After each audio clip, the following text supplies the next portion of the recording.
दादू report हाकिम मशहूरी में अड़भट्टी colony से रेवासण में समाज जन्नत खातून दी हाजी याकूब डे पर दादू प्रेस क्लब पहुंची साफे नालो एहतजाज कंदे आहियूं त मुंहिंजे घर में 4 हथियार बंद घिरी मुंह कॉलेज जे मरीज़ औरत ते तशद्दुद करे घर में पियल 40,000 रोक रक़म मोबाइल रीनो 5 150 वोल्टेज वारी बैटरी चार्जर जवाबदार राजा उर्फ सफदर पुट मोहम्मद मुनीर सुमरो ऐं 3 नामालूम ज़बरदस्ती खणी फरार थी विया।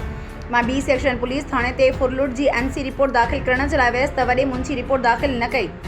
जवाबदार बासर आहिनि पुलिस अणनि मिलियल आहे। डीएसपी मेहर बि को तदारक न कयो आहे। एसएसपी दादू डॉक्टर फ़रख अली लंजार बि दादूअ में नाहे।